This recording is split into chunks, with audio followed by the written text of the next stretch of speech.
Yo, what's up, everybody? Hello. What's happening? We're live. We're here. Peter winning Guinness, 60 seconds. He can accomplish a lot in 60 seconds, guys. Bernie, what's up, man? Pete Hines.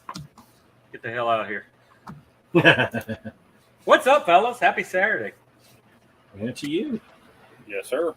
Yeah, we got a good show planned tonight. We'll wait on a few more Oaks to pop up in here, but yeah. We got 10 folks already, man. Wow, y'all must be bored. What's up, Mario? Joe Diaz, what's up, Hiker Life? Look at the burners running in. Rob, good evening, gents. Tonight, hey guys, we got informative. We're going to be informative tonight. We are doing a show on budget sticks, the best budget sticks to go out there and grab for everyday smokers. We use a threshold of $7 and under. I do have some that are like $7.77, but still in the $7 wheelhouse. So that's kind of the threshold. I think Okie actually went a little smaller with his amounts. I don't think you went up. I said 10% over $7 just because of the cost of everything being higher right now. Just transportation is so dumb right now. Right. And we can get into that rant here in a little bit, but we won't start off the show with me ranting about that kind of thing. And good old cigar taxes in some of these states that are robbing them blind. Yes, sir. Got a lot of people waiting on the Giants game. Yep. Frank Cannon, that's a good question. Some of the ones I listed, they're forever on clearance, and you will know what I'm talking about when I see it. Even though the MSRP is a certain amount, they are never, ever sold for the MSRP. So that's what I base mine on. If at any time I log on, if it's this price, which they always are on a certain website, mainly Cigars International, they always that price. To me, that's the budget stick. Even though it's suggested to be higher, you can always get it for that price. Yep. So no, we did not do a sales. And the other thing for the list I made, they have to be in stock right now where you guys could log on and buy them. If there's something that's sold out or been sold out, I didn't list it. Yep. And another one that I made sure to not list as well was the stuff that is no longer in production. That if it is not a production cigar that somebody is doing closeouts. Another thing that I did not list are those two infamous websites that are constantly selling cigars significantly below price or below invoice. Yes, you can go out there and buy them there, and that's on you or whatever. But you know, John Q. Smoker walking into a humidor. That's kind of what I tried to keep it with. Mm-hmm. Yep, it's pretty much. So we're kind of all on the same page here. So that's what we're going to talk about to you today. We got, I think a while ago my list had 18 on it. Like I said, I'm pretty sure some of mine's on each one of the others' lists and vice versa. So we'll just go over and we'll let you know that, hey, yeah, that was on my list too. And the other thing is everything on my list I've actually smoked, bought, or had on a regular basis at some point of time. So these things I know are good for the price. So. Yeah. Same. Just because they were cheap, if I didn't like them, I didn't put them on the list. Yep. All right, guys. So the first thing I want to do is what we always do. We're going to take a shot for our fallen brothers. So everybody raise a glass, raise a patch if you got one, and show your ring. Whatever you got, show your ring. So this is for our fallen brothers. We have 3 looking down on us tonight watching this. So, barrel burners up. Barrel burners up. That's how we do any live, guys. That's the way we start. Who let Bob in? I guess he picked the lock. All right. Well, okay. Apparently, Bob has pants on, so he fit the dress code. Well, that's why we do this format now and not the actual herp, because some guys wouldn't wear clothes to them. So there's always that one that runs it for everybody. Just saying. Yep. Well, okay, I'm gonna let you start off, man. Give us one off your list, and let's go from there. All right, I'm just gonna take the first pitch over the fence, just because it's just the way that I am. I have been smoking this cigar since I started smoking cigars again. I think that this is by far the absolute best value cigar. I have many of these in my humidor at any given time. It is the Padron 2000 and 3000, both the natural and the Maduro. If you have not smoked Padron cigars, shame on you. And if you have not went and got the Padron 2000 and 3000 series cigars, it's a 4 3/4 by 48 on the 2000. It's a 4 3/4 by 50 on the 3000. So not much size difference there. So both of them smoke beautifully. I mean, it's just mood dependent, whether it's just that sun grown in the natural or the sun grown in the Maduro. You know, those are the ones that, I mean, whenever you said this one, that is immediately the first one that I grabbed. And I have to have those cigars in my humidor all the time. Somebody comes over and they want to smoke, you know, a great cigar that I know is going to perform perfectly and is going to taste amazing. You know, I'm going to hand them a Padron 2000 or 3000. And even if they smoke half of it, I'm not out a whole bunch of money. I'm going to judge the shit out of them. But I can honestly say I've had Padron, but I've not had either one of those. So what was the price point on those again? So they actually just went up. So Padron is another one of those that had some great difficulty getting cigars in. I mean, if you went out and tried to find Padron anywhere, every place was out of stock because they just couldn't get shipping containers in order to get them across the ocean. So last year they were $6.75 and $6.85. They just went up. I saw the 2000s are out there for $7.20, $7.25. And then the 3000s are like, you know, $7.35, $7.45.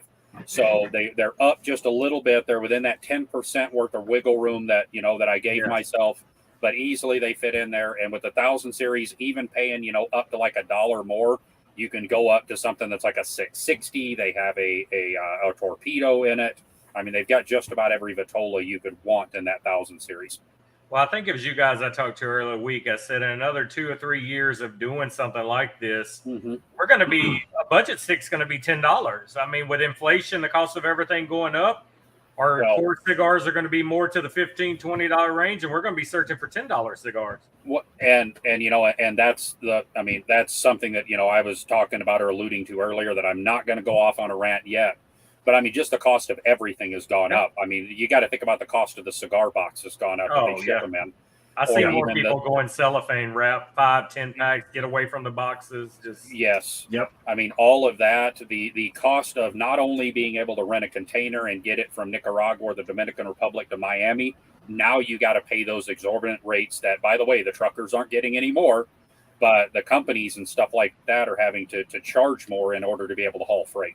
I mean, the freight cost just getting it from distribution to the retailers, you know, that cost has got to be passed on somewhere. Yeah. I'm gonna let you go next, Dave, but I want to address Josh here. Josh, we are going to raise a glass for your granddad too. Your family, he was family. This is for him. All right. With that note, Dave, you're up next, buddy. And did you have what Oki said on your list? Had you listed that? I actually, well, because Oki used some of that voodoo math to do his, I left those out. I actually did keep all of mine underneath the $7 thing. So, but those are good. That I didn't even think about doing. Yeah, because I know you're a Padron guy too. So I well, your list. Padron is what, and Oki said this many times, Padron is what every cigar maker should try to attain. That level of goodness, in my humble opine. Okay, enough of that. Yep. So these are kind of short smokes, but I've had both of them. There's a Connecticut and a Maduro, the Illusion Rothschilds. If you guys have not had these, they're phenomenal. They're like $4 a stick. Yep. The one drawback, if you buy a box, it's $50 per box. It's like the Papi Chulos. You're going to buy 100. but you know, you can't go wrong with either of these. These are just great smokes. Illusion does a lot of great stuff, and these are high on my list of everyday smokers because I not on my list. A lot of them. Yeah, not on my list, but I actually have had those. So yes, yeah, and I mean, I've seen the price of those drift up as well. I mean, I've seen those that right now they're going about $5.25, $5.50 for those. Yeah, but occasionally you'll find that big cab, and that's a perfect one that if you have, you know, other people you smoke with quite a bit, It's like, hey, box split, and you get 5 guys in on a 50 cab split, and you're paying $3.75 a cigar. Yep. That'll work. Did you have that on your list, Okie? Or yeah. You had that one. Okay. Gotcha. A matter of fact, that's my next smoke. Okay. Well, this one, I'm going to start with my list. Now, this one sticks out to me always as like the budget of budgets because it does not smoke budget at all, but it's Crown Head, Juarez. I mean, yes. You're talking about the Juarez 20-pack is... totally forgot about the Juarez. It's like right now, I found them online, 20 for $17, so $5.80 a stick. I mean... Wow. It's ridiculous, and that does not smoke budget at all. That is like up there with the core line of Crown Heads. It smokes just as good, if not better, than some of the core lines. Yep. Yeah, I remember that one of the cigar pages had those on, and they had 5 packs for a sale. It was like $11 and something, and we cleaned them out in minutes. And then they come out. They had the big box of them you could buy. I forgot how many it was in a box. It was like 50 or so. It's almost like a shell box. It was tall, lid slid off, and they were just stacked in there.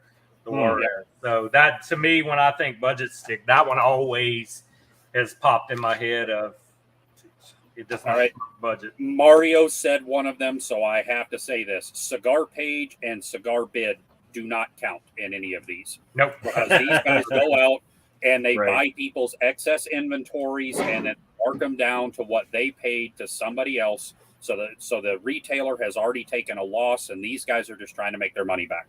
So Cigar Bid, Cigar Page do not factor in any of them. CBID is owned and maintained by Cigar International. Correct. And it's their dumping ground for all the stuff that they have written down.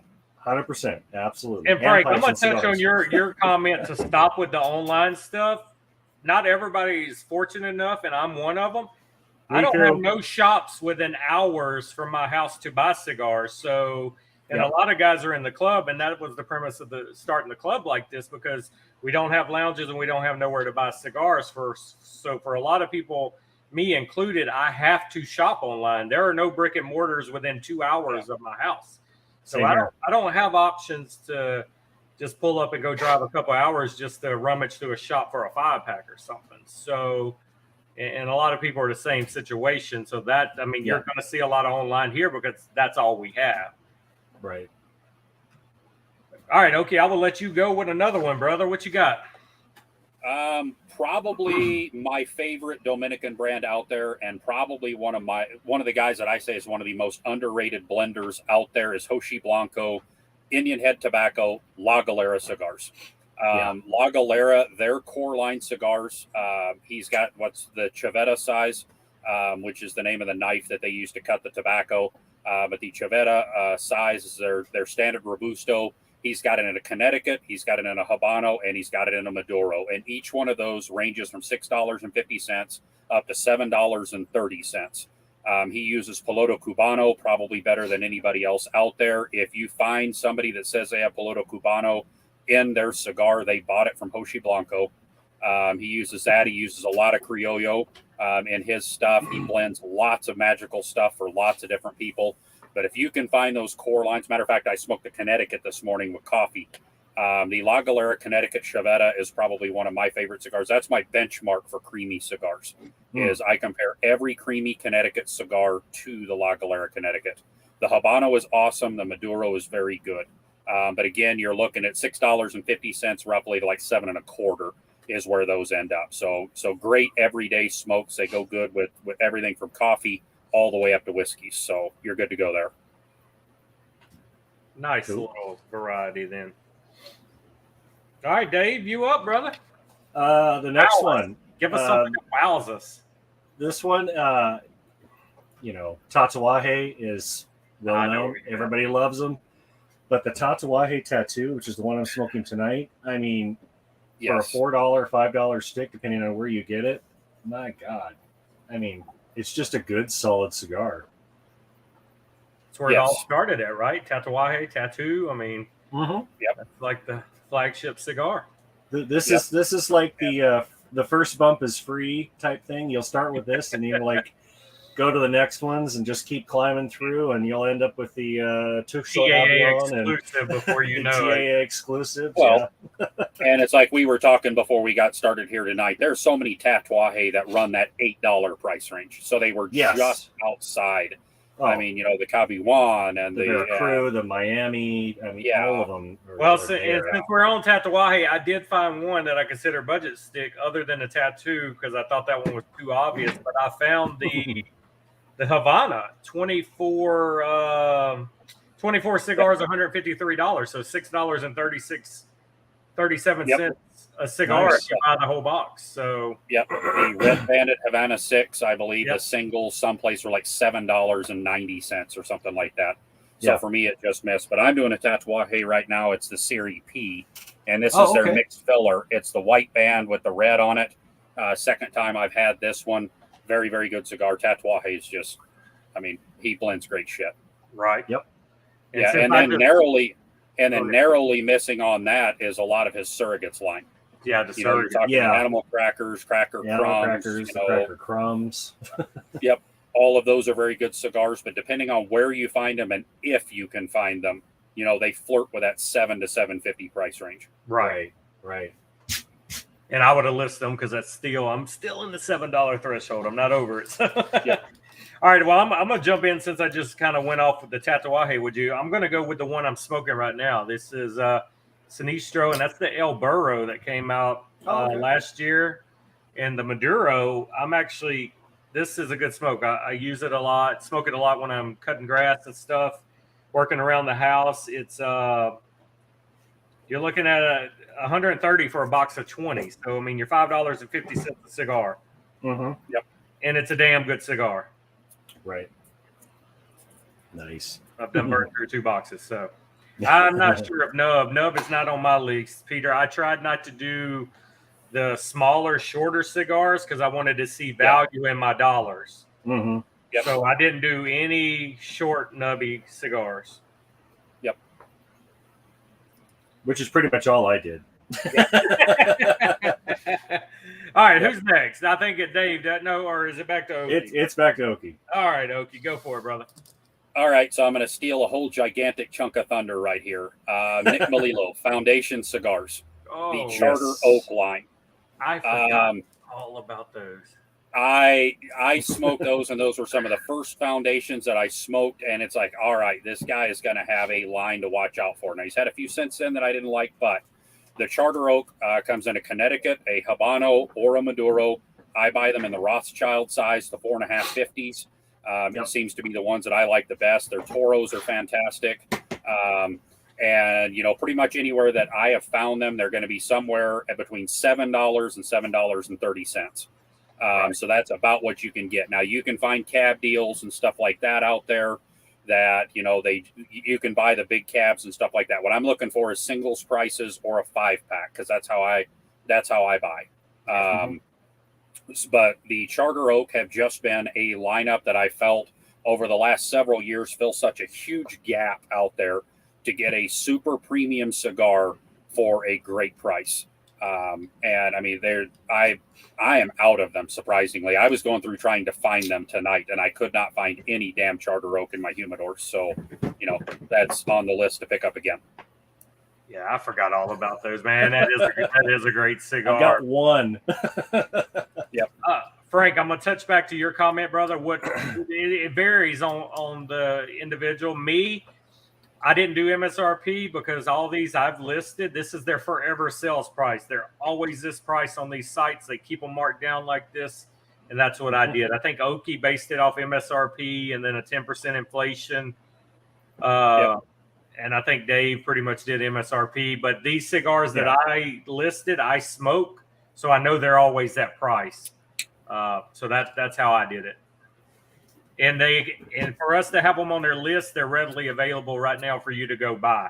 We did not put anything on the list you can't obtain for this price right now.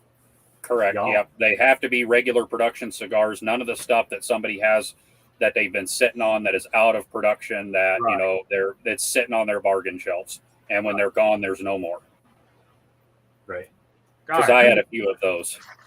Who we on now? Be Dave. Me, I think. All right, go for it. Okay, another one. I have got to thank my brother of the leaf there, Danny, who's not here tonight because he's watching the Giants-Eagles game. The HC Maduro in the HC Connecticut. I don't have any with me, but if anybody wants them, I mean, these are phenomenal. If you want a good, cheap AJ Fernandez cigar, I mean, Aren't you can get Don't Yes. blend those? Yeah. So.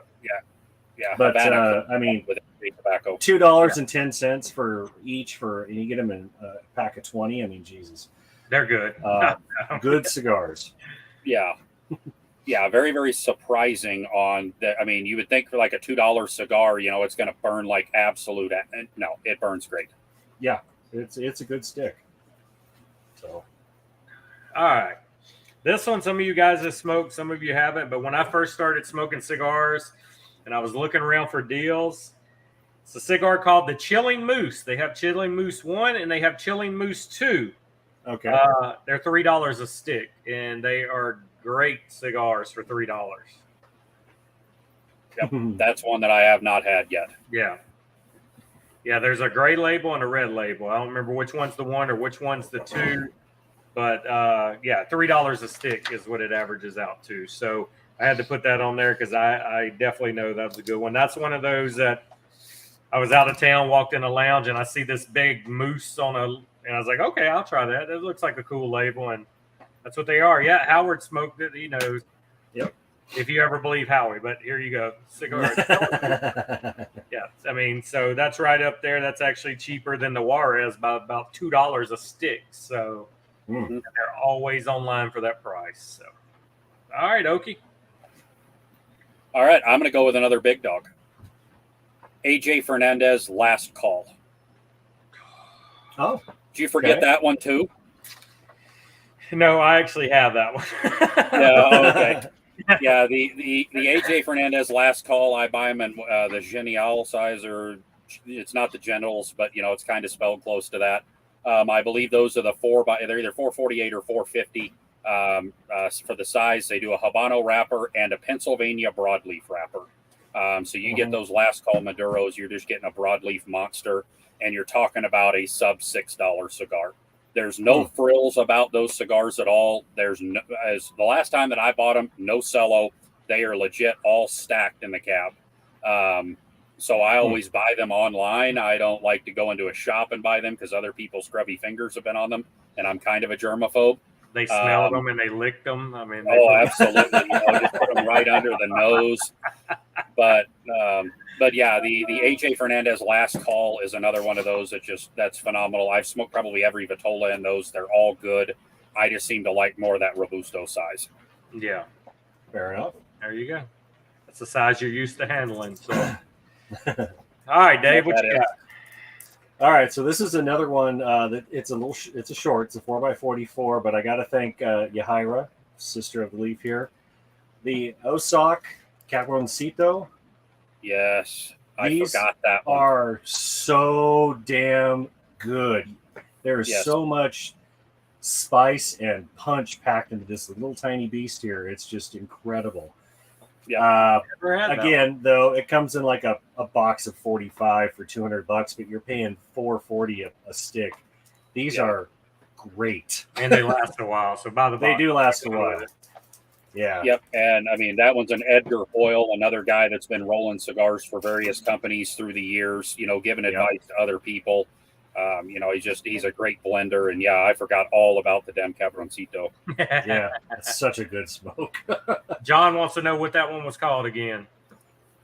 The Cabroncito. The Osaka Cabroncito. One shot, one kill. One shot, one kill. There you go. Yes, she does, Pratsy. She definitely knows her pipes and her cigars. Yes, she does. Jason, good evening. All right, we're back to me. This is another one, and this is AJ blending this for Cigars International, but this is the Man of War, the original Man of War, $5.60 a cigar, man. I absolutely love that cigar. Still keep some around, the whole Man of War line. I love it. Cool. Well, fine. I'm just going to go for a custom rolled AJ next as well. So for JR Cigars, AJ Fernandez makes one called the Witch Doctor. I was just going to Yes. bastard. That was I forgot the Witch Doctor. And Completely. Yes, I love that cigar. If That's you a want great. Listen, AJ, Okie loves the box press, y'all. You heard it here. that it burns It's- absolutely wonderfully. It's good though. Yes, I mean, if you want AJ Pepper, Yes. you go and buy the Witch Doctor. You know, I believe the last time I bought them, they were like $6.50 a piece. But then because it's their house stuff, they usually throw in like a 5-pack. So you buy a box of 10 for like $65, and then they throw in a 5-pack. Yeah. Or they double Danny. JR points. Double O Danny turned me on to the Witch Doctor. He sent me a couple. Was like, you got to try this. You got to try this. Yes. Bought a few boxes since then, but yeah, I boy, the Witch Doctor. Damn you, man! Yeah, I thought I had some good ones on here, and then y'all pull out some bangers like that. I got 18 on my list, and you forget the Witch Doctor. I mean, it's crazy. You get tunnel vision. Well, man. and it's because it's not a very widely known cigar. I mean, this is done for one shop. Right. So as he does these and they restock, you know, they put them back out there. So sometimes they're in, sometimes they're out. So, you know, it's not like you can go everywhere to get it. Right. That's true. Out of sight, out of mind kind of thing. Because honestly, I only see it when I'm on that website looking to see what new or they may have exclusive. And or I get a JR coupon that, you know, if you spend $50, you get 10 off. Right. And then I try to double up, you know. There you go. All right, Dave. He's still in our thunder, so you got to make it up here. One that might raise a couple of eyebrows. Actually, two. I don't have the other one with me, but it's Camacho, Nicaragua, and the Ecuador. I love these. Teal label and there's the other one. Yeah, it's the teal label. The Ecuador red for this one. Their Connecticut is great too. I think they're about $6.50 a stick, but good smokes. And every walk-in humidor has them. Yeah, everybody's got has that Camacho laying there. Yep. I didn't even think about that. I guess my mind was just stuck on the ones I know I've had regularly. And that's what I'm gonna go off next. It's CAO. It's the old Soprano cigar. It's the Consigliere now. That cigar is always forever. It's a little bit over the $7, but it's $7.70 price point. Still in the $7s. You can get it in all different sizes.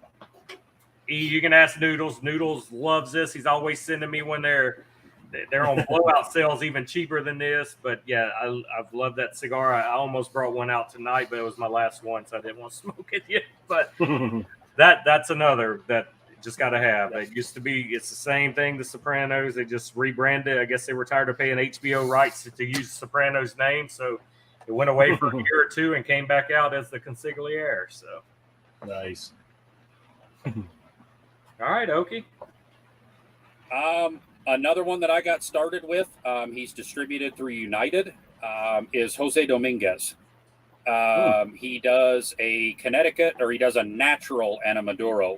I have been smoking those. I used to buy them in a sampler pack from Two Guys Cigars. I get the Padron 2000, the La Galera Connecticut, and I would get a Jose Dominguez Maduro in there.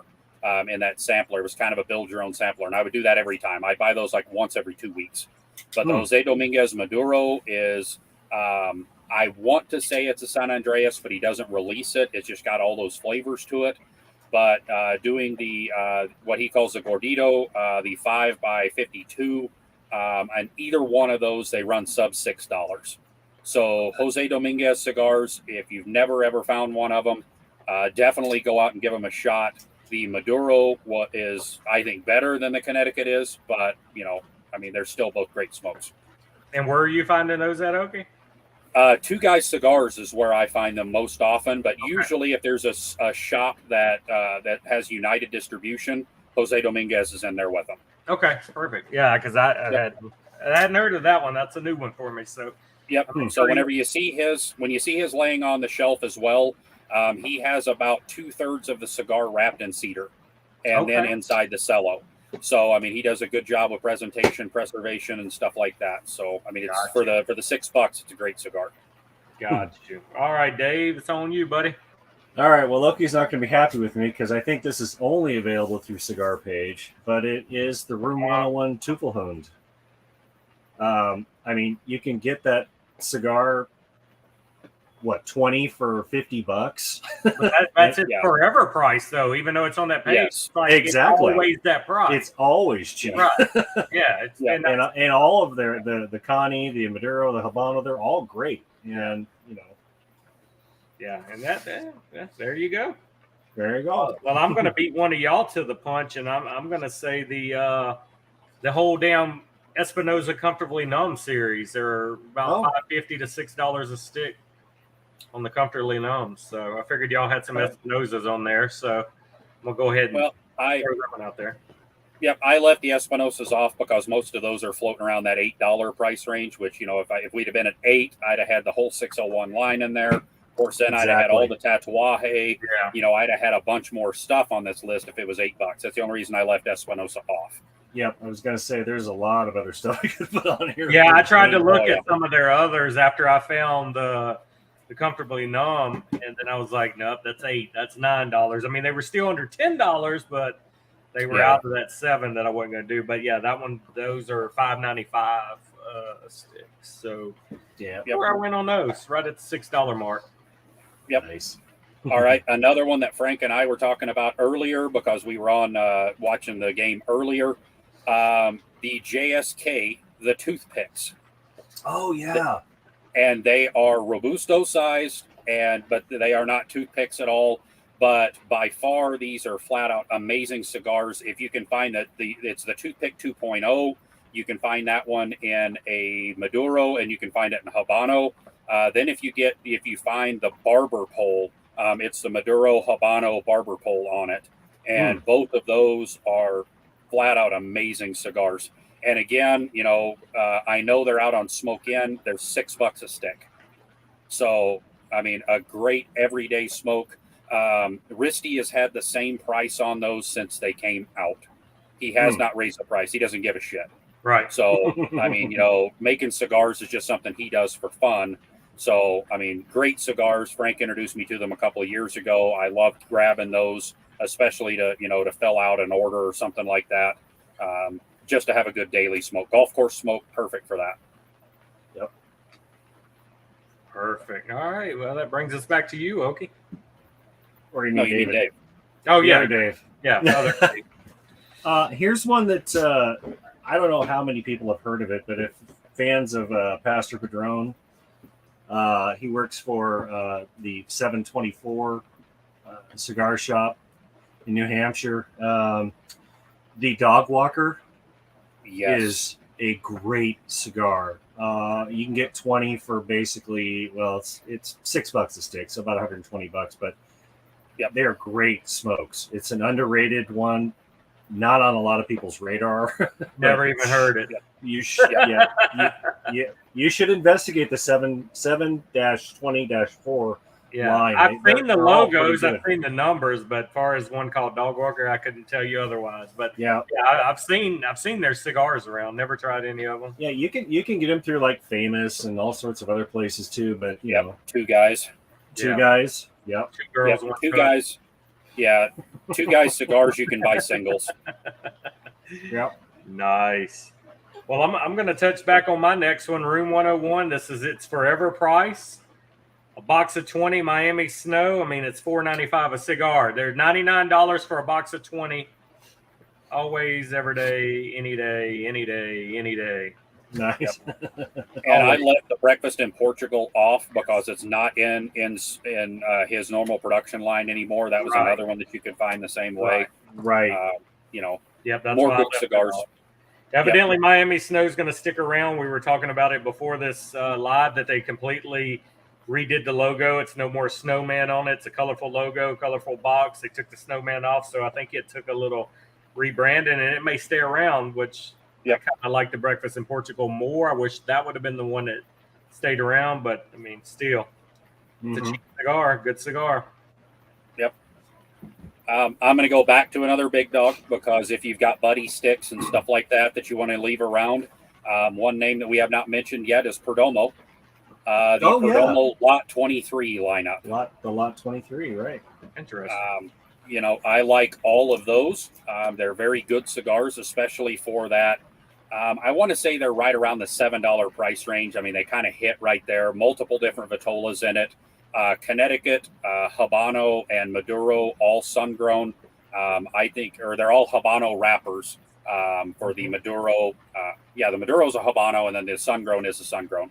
And I think that his sun-grown lines that he does in everything, whether it be in the Lot 23, whether it's in the 10th year, the 20 year, the bourbon barrel aged, I think, with the Perdomo line, I think sun-grown is by far what he does the best. But again, those are great buddy sticks. They're great golf course sticks. They burn perfect. I mean, they burn just as good as anything in the Perdomo lineup. So another one that's not really, but whatever you do, do not go out and get the Fresco series. Don't. I don't think I'd get anything named after California anyway. Yep. Very nice. Yeah, I mean, in Perdomo, I guess that's in a sense like AJ. I mean, he's so good at doing what he does. Budget sticks can't be that bad. I mean, no, just can't be. You're not going to sacrifice what you do in your brand, right? Just to make a cheap cigar, right? Yeah. When you're selling your stuff, no problem anyway. Yep. So yeah. All right, Dave.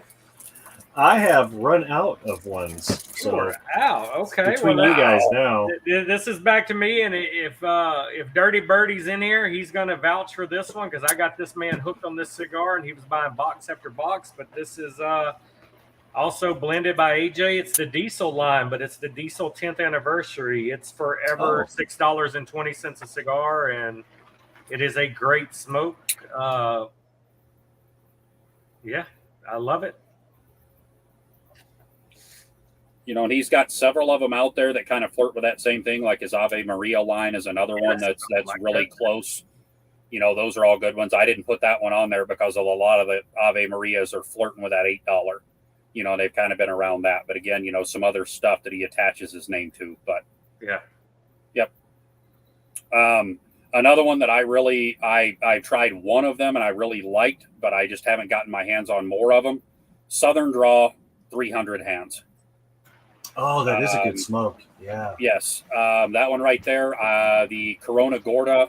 It's got an Ecuadorian Habano wrapper on it. $7.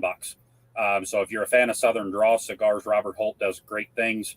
And the 300 hands, there's a great story behind it. Go look it up on the internet. I'm not telling it. But a great story behind the 300 hands and why it's such an affordable stick. Yeah. And I got to thinking, my next one I was going to talk about, I don't know if it's still in the Room 101 lineup. I know there's still plenty of them out there because I found them. But the muzzle loader, $6 a stick. Mm-hmm. Mm-hmm. Oh, yeah. Yeah. Well, and the Shogun falls in that same boat, yeah, too. Shogun, too. I forgot all about those. They're all around the same price point, but there's plenty of muzzle loaders still out there when I looked, and they were all hovering around the same price point. So, Yep. It's at $660 that kind of gets me. Yeah. But that makes it look. I mean, look, if you like 660s and you're paying, that little price for that much cigar, you're getting your money's worth out of a good hour and a half smoke. So. Totally. Yeah, absolutely. So a lot of people like your 300 hand pick, Okie. So. Yep. Mm-hmm. Yeah. You got another one? Yeah. Are you out? No, I'm not out. Oh God, he's probably got 25. Another one. You look at the big. You can group them all together. I did a breakdown for them, but like the big payback series. I just bought the Connies, the bundle of them, $3.49. Yeah, I just bought a whole bundle, $3.49 average cigar, and that's always the price of that bundle. Right. Yeah. It's crazy. And then I had the Sumatra in there, which is they're 20 cigars, $98. That's always the price. It comes with the same bundle of that. So you could do the whole payback series roughly. Oh, yeah. It's in the budget price. So that one was one of the ones that was left on my list as well. Yep. So I'll let you go now and give me a break from talking. There is another one I'll say because I did forget about this one. Yeah, no, go ahead. And I think Sneaky Pete likes these a lot too. And the Brickhouse Connie is great in the morning. The Maduro's good too. Yep. Just saying, it's a nice cheap JC Newman stick, and they're good. Well, I mean, normally JC Newman, you can't go wrong either. I mean, no, you're not in business over 100 years for making crap. I mean, it's just right. Yeah. I mean, yeah, not everyone's a hitter. I mean, but that's with anybody. I mean, everyone's not going to be good. John, them big paybacks are on Cigars International, man. Yep. Bundle of 20, and they are super cheap. I just bundled up this week again. Yep. Yeah, I mean, I smoke a lot of those on the golf course. Yep. And the Connie, man, I like the Connie in the morning time. Yeah, there you go. Pete's all praising his brick house now. Yep. Another one that I know that Danny would have brought up if he'd have showed up tonight, but he's probably throwing things at his television right now. Is the La Roma de Cuba line. More good cigars. They pretty much drift on the Maduro side.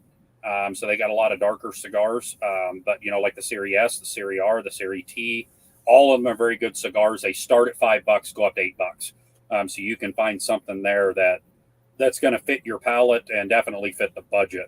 Again, those are buddy sticks. Something that if somebody leaves and there's still half of one in the ashtray, I don't care. Yeah. So, they're not smoking one of my $12 cigars. Right.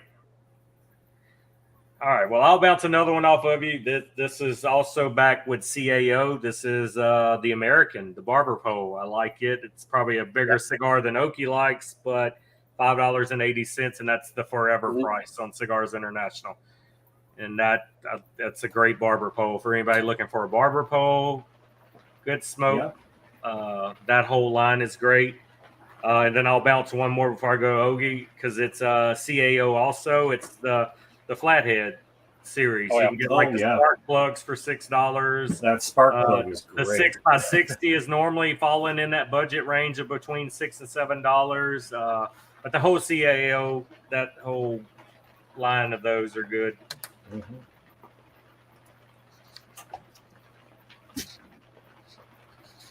All right, what Robert said, it took a long time to finally be blended well. Years, okay. Yep. Yeah. Every once in a while, I'll find a tight draw or something like that on it, but I'm not pissed off because I paid $5 or $6 for it. Right. Consistently, they're not the great cigar, but they're good cigars. The only other ones that I actually had on the list are from one company. They are shorter smokes, but they are great smokes. Big Sky Cigar. They did the Mad Minnow. That is a $6 little hammer. Very good. It's a quicker smoke, about a 45-minute smoke, unless you're working on the damn thing. And then they just came out with El Profesor, which is like $6.50 to $7 if you can find those in shops. They changed one leaf inside of there. It's no longer that perfecto in shape. It's just a very, very short Corona, basically. Yet another great one. Like I said, both of those are under $7. Okay. I do have one that I'm surprised Oki didn't bring up.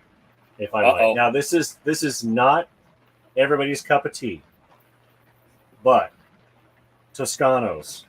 I thought you were gonna say Gurkha. No, that was gonna be my last one. Yeah. Oh, okay. My last sorry. one. I'm sorry. No, you're good. No, but, you get a 5-pack of the Classicos for under $20. Wow. You can cut those things in half. If you like fire cured and actual fire cured, I'm not talking like Kentucky Fire Cured or Drew Estate stuff. I'm talking smoking a campfire literally in your mouth. These are great, and you don't have to worry about them. If you put it down, you can pick it back up 10 hours later and light it again. You don't have to humidify them. You can chew on them. they're good cigars. Is that like the Clint Eastwood cigars? The long, kind of twisted, look like backwoods, kind of. It's not for everybody. I'm going to tell you that straight up. I thought that's what you were talking about. Yep. Yeah, look, Rich had one today. Yep. So they are the ones that Clint Eastwood chewed on and smoked. That's what I thought. While he was doing the Outlaw Josie Wales. Yep.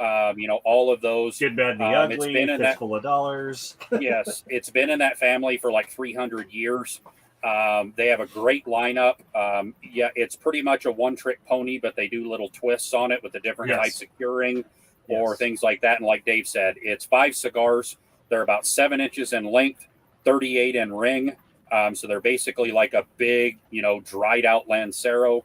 I have them in every car. I have a Bic lighter and a cheap cutter in every vehicle that I've got. They are in my tackle box. Yep. Exactly. Cut them in half, smoke it down. If I'm out on the boat or something, I'm chewing on it. These are my ice fishing cigars because I'm not worried about the temperature making them blow up or anything like that. Right. Don't have to worry about the label being on them to take off and do anything with you. Nope. Just light it and go. And not a damn thing. Yeah. Yes. By far some of my favorite cigars. Again, if you plan on smoking anything else after that, you're not going to taste it. You won't taste it at all. These, they are very, very aggressively flavored cigars. Cook your palate. Yeah. Yeah, don't they come like in a paper sack or something? It looks like paper wrap. It's just a little cardboard box. Okay. Yeah. You basically can't kill it. You just leave it out on your table for weeks at a time and light that thing up. And you could leave it out for a year. It's going to be dry. It's going to burn quick. It's already dried. Yeah. It's already ready to go.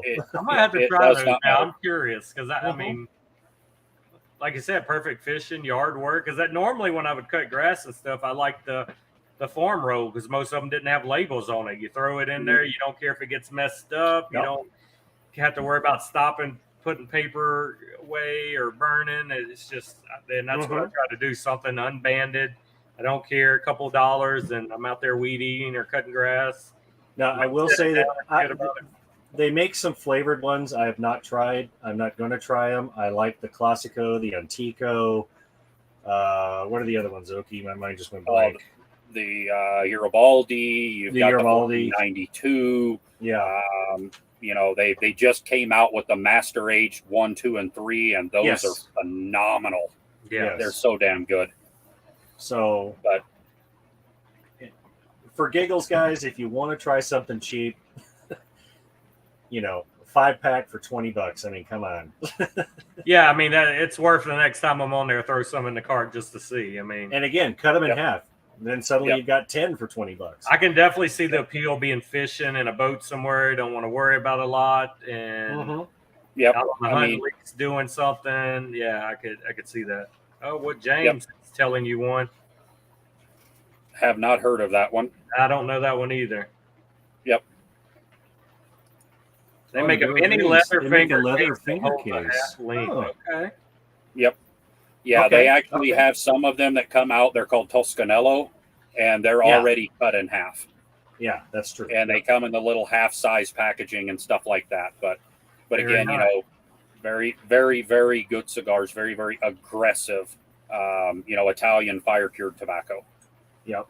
Well, I do still have a few left, and I know Oki said he wasn't going to mention these, but a few people in chat mentioned them when we were getting kicked off, and I did find several of them that were under $7, like in the 601 line, the Saka Bomb. I found some of those. Yep. I mean, I found the Espinosa Habano and the Crema were all $6-7 range, and that seemed to be the forever price because when I buy them, they're that price normally. Mm-hmm.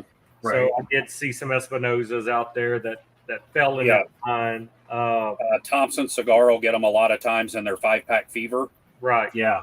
So you can buy, a 5-pack of like the crema, the blue, the red, and the green, and they're $19.99 a fiver. Yeah, and that crema is such a damn good Connecticut. Yep. The Espinosa Habano, I love that cigar. That's a great cigar too. Sneaky Pete, the Umbagog is over the $7 mark. Yeah, I think it's $8-9. Yeah. Yeah, I because that. Right, you're absolutely right, though. That is a great cigar. If you're okay spending $8, which I am, for a good cigar. Next year, that might be the budget price. I mean, the way we're going. So, Medics has the Puente short story. Puente short story. Yeah, good call. Yep. Chris, Cigarholic. Community guidelines, man. We're burners. We don't have no guidelines. I don't know what happened. Guidelines? Sir, I'm repping you tonight, man. And by the way, since we're doing budget cigars, I do need to make a plug if anybody's out there that's an alcoholic.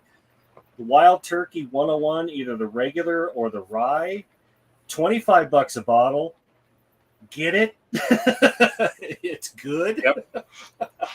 Yeah, I know Oakley went budget bourbon pairing tonight, so he's going to I did too. Yep. I did too. Yep. So I'm a big Old Forester fan. This is legit the Screw Top 100 proof. I stopped off at my local because I had 3 bottles in mind, and I went and looked. The other 2 bottles that were out there that I was looking at was one called Fistful of Bourbon for $25. Then I saw the George Dickel 12 star for 26, and then I saw the Old Forester 100 proof orange and black label. Like I said, again, Screw Top, $27. And it's a great sipping bourbon.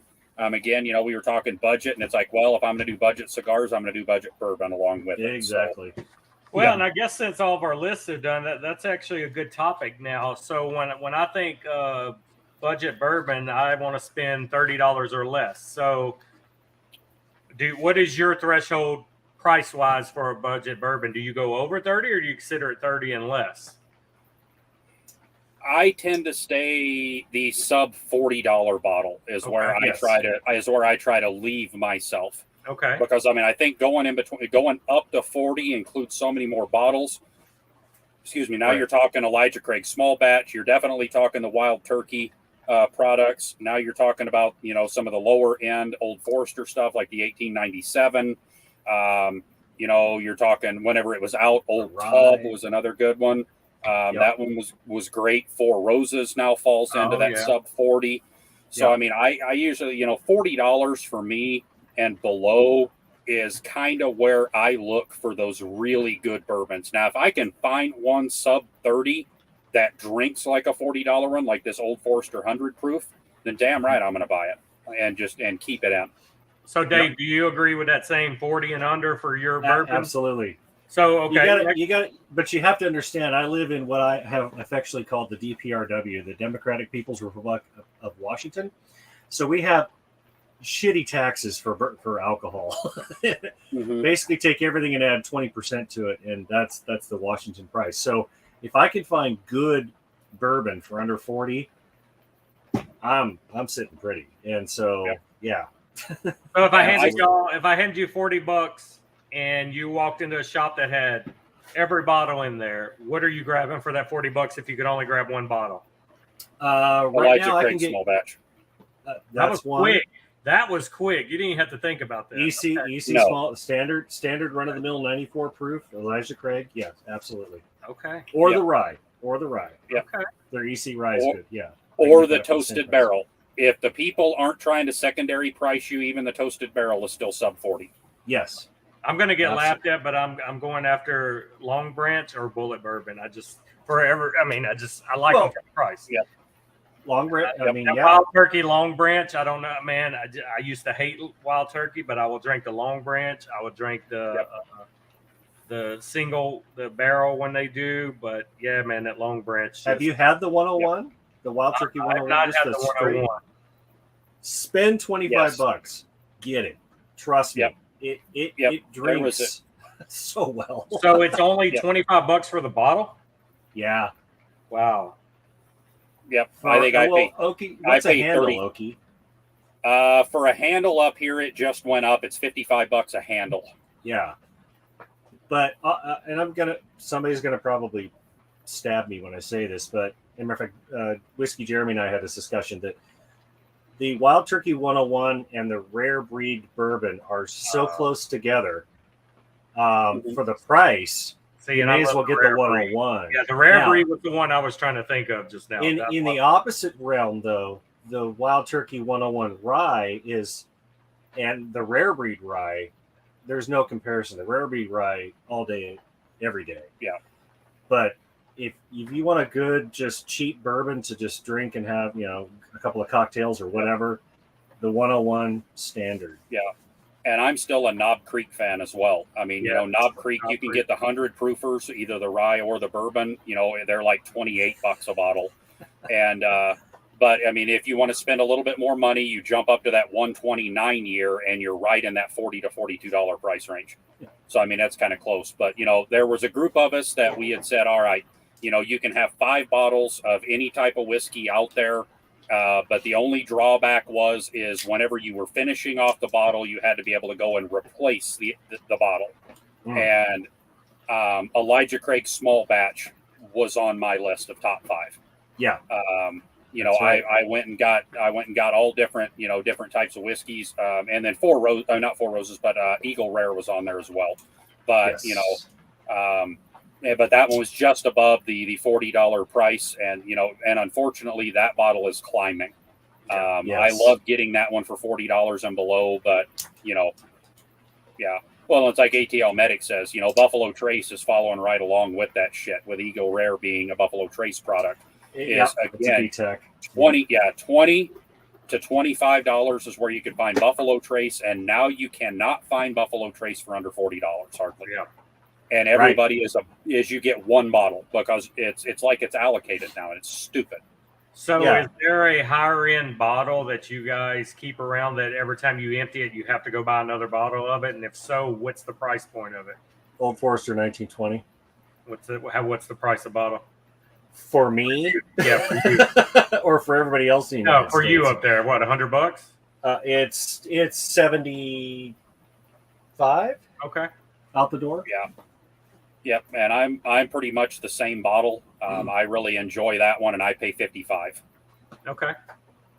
Yeah. So, but I mean, that's a good one. I mean, you know, there are others that, I mean, if I could find it all the time, I would have Rare Breed Rye around all the time.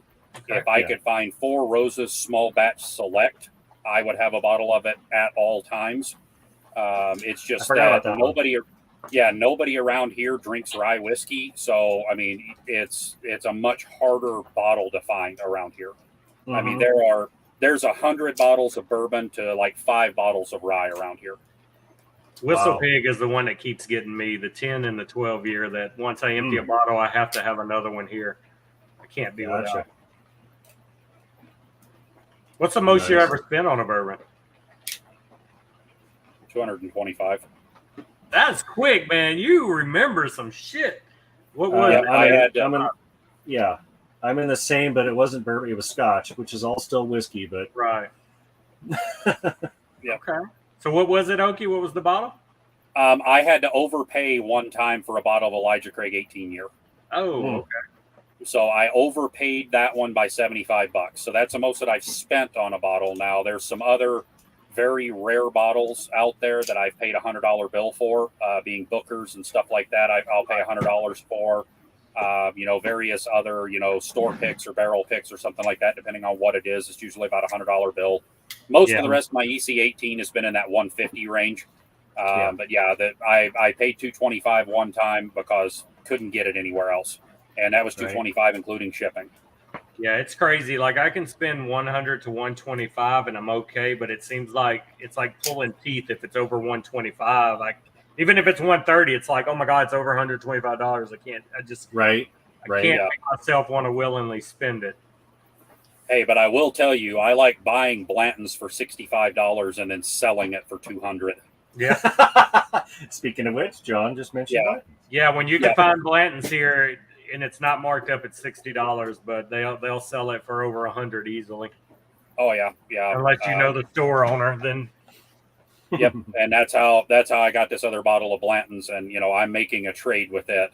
So I'm not a big Blanton's fan. I've had several different releases of it, and it's just not something that I enjoy. But just because the demand is out there, I will flip the bottle, and that is the singular bottle that I will be a secondary market asshole with. Yeah, and I don't know if you've seen Chris's comment earlier. I'm gonna put it back on the screen. He told you to try some early times. I've never heard of that one. Yep, I have done early times. It's on the sweeter side. It's a little bit sweeter than I like it. It's not a bad pour. I would throw it in there with a lot of the Dickel products. That it's a good $25 bottle, but it's going to be on the sweeter side, and it's not a bad one. Hell, I'll tell you what, one of the best sub $10 bottles, and I'm going below $10 for this one. Whoa. Mellow Corn. Do they have under $10 bottle? Or was that Mad Dog? Yes, they do. Mad Dog's 25, man. Oh, jeez. Yeah. I'm old, man. Yeah. Mellow Corn. Oh, yeah. I thought you were going to say Boone's Farm. I mean, come on. No. Oh, Mellow Corn is a 100% corn mash bill. It is still a whiskey, but it is 100% corn liquor. It's probably got food coloring in it, but I tell you what, if you're ever just wanting to sit around and get tore up, drink you some Mellow Corn. Food coloring in it. Oh, man. Yeah. Well, that just goes to show you, if you want to get drunk, you don't have to spend a lot of money. I mean, you can get drunk cheap. It may not taste good, but it's like beer. Once you get the first one down, they all taste good after that. It's just getting through that initial palate cleansing. Yep. Yeah, but again, I mean, kind of going for the budget stuff. I mean, I was looking, like I said, $26 for George Dickel, the 12 star. Don't fool yourself. It's got a big number 12 on the front of it. That is not 12 year. It is 12 star. But again, that is a very good $25, $26 bottle. In most places other than Montana, it's going to be a $20 bottle of Tennessee whiskey right out of Tullahoma. That is just an all-around great sipper. Well, okay, you gravitate towards the rye whiskeys, right? Are you still that way where everything's pretty much rye for you? I do love rye whiskey. I mean, that I will always err on something that has more rye flavor to it. Again, like with cigars, I like that spice to it. I don't mind your standard 72, 18, 10. I mean, I don't mind that, which is, basically all your Heaven Hill mash bills. That's your Wild Turkey mash bill, that it's 72 corn, 18 rye, 10 malted barley. I don't mind any of those. I think they're all great stuff. But I like the ones like the Four Roses that ramp up that rye just a little bit and kind of punch just a little bit more. Four Roses is still considered a bourbon, but it drinks more like a lot of these other guys' rye out there. Yeah. So, but yeah, I do love a good rye whiskey. You the same, Dave? You gravitate towards rye? I didn't originally, but yeah, now I do. Yeah. I do. I guess I need to branch out and try more. The only, like I said, the Whistle Pig's the only rye that I've kind of fell in love with. So I don't know what's so many out there with that, but I do like the Whistle Pig. Rare breed rye. Whistle Pig, go for it.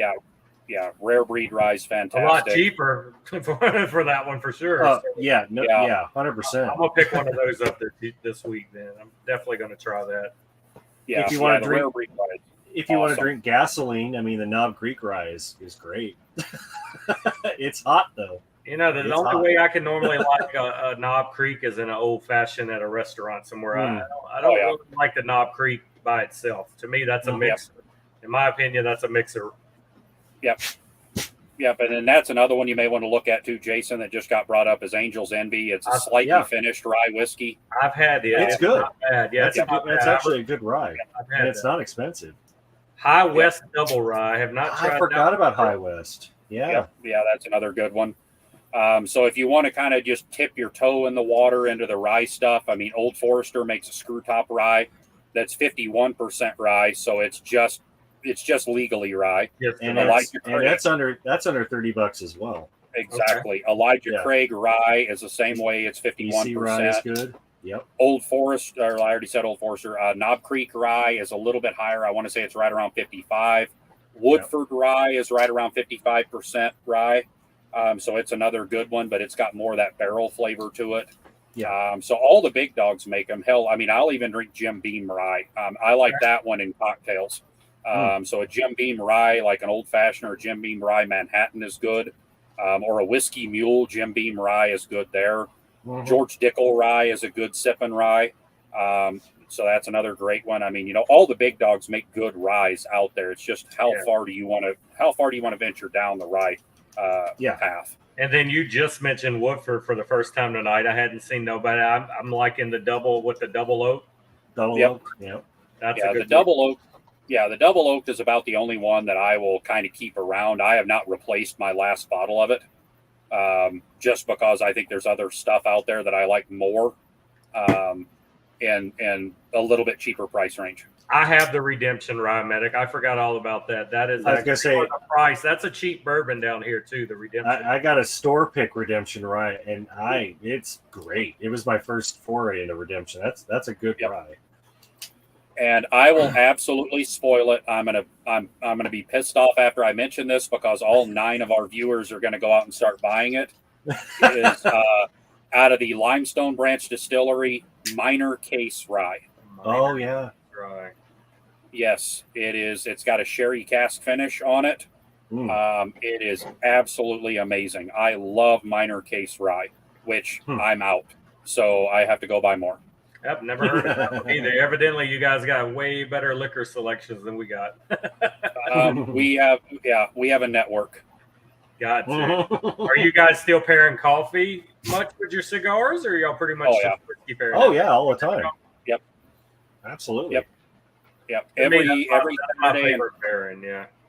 Yeah, every Saturday and Sunday morning when I'm at home, I come out, cup of coffee and a cigar, and then now that I'm working from home most Fridays, I'm working from home with a cigar and a cup of coffee to start off the day. So I mean, again, that's still one of my favorite things to do. I agree. To me, I'm home Friday, Saturday, and Sunday, and I may do 2 cups and 2 cigar. I don't know, but I gotta have my coffee and cigar if I'm home. It's just like it's first nature. And bouncing off that, guys, I don't know if y'all seen, but my coffees and cigars will be live in the morning. And we have Brandon from Big Sky Cigars is going to be the guest in the morning, nice. talking about everything and going to talk about what may be coming down the pipeline. So definitely tune in. It's going to start around 10:30 Central, so 11:30 Eastern. I bumped it 30 more minutes to try to give at least some time for some of our West Coast to catch maybe the last 30 minutes of it, maybe. Some people It's only 8:30 my time. I mean, shit. I know, but a lot of people used to complain, man, why you do them so early? I go, well, that still would be 8 o'clock your time. If you're not up by 8 o'clock and you're a grown man, I'm sorry for you. I mean, I'm up 6, 7 o'clock and don't want to be. I mean, I can't if I try. I'm the same way.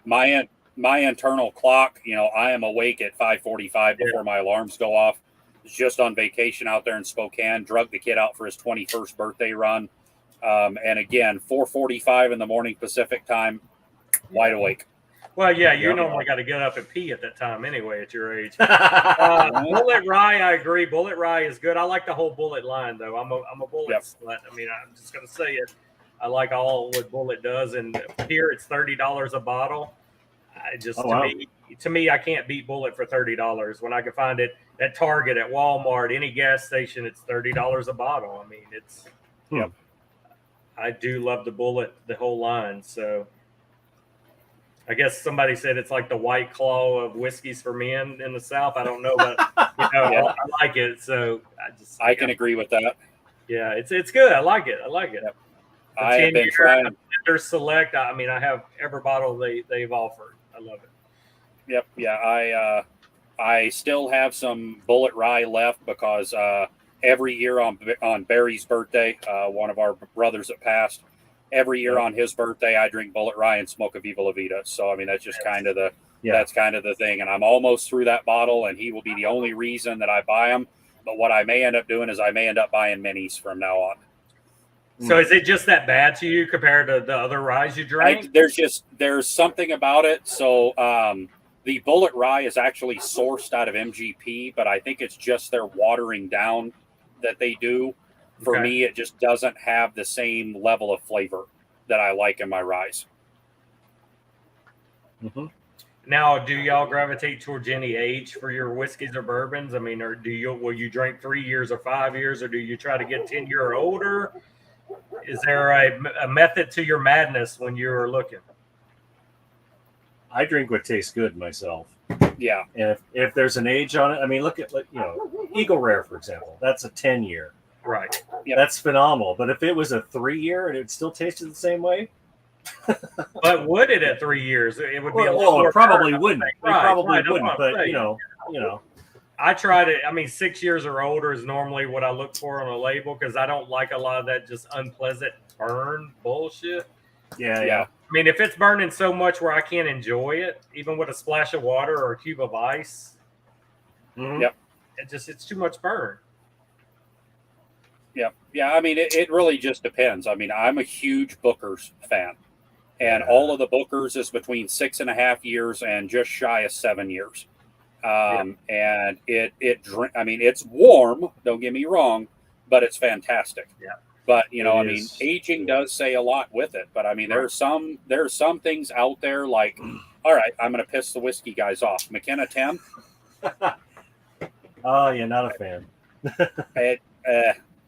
It's just, I mean, it doesn't matter that it's 10-year aged. I mean, it's just not good.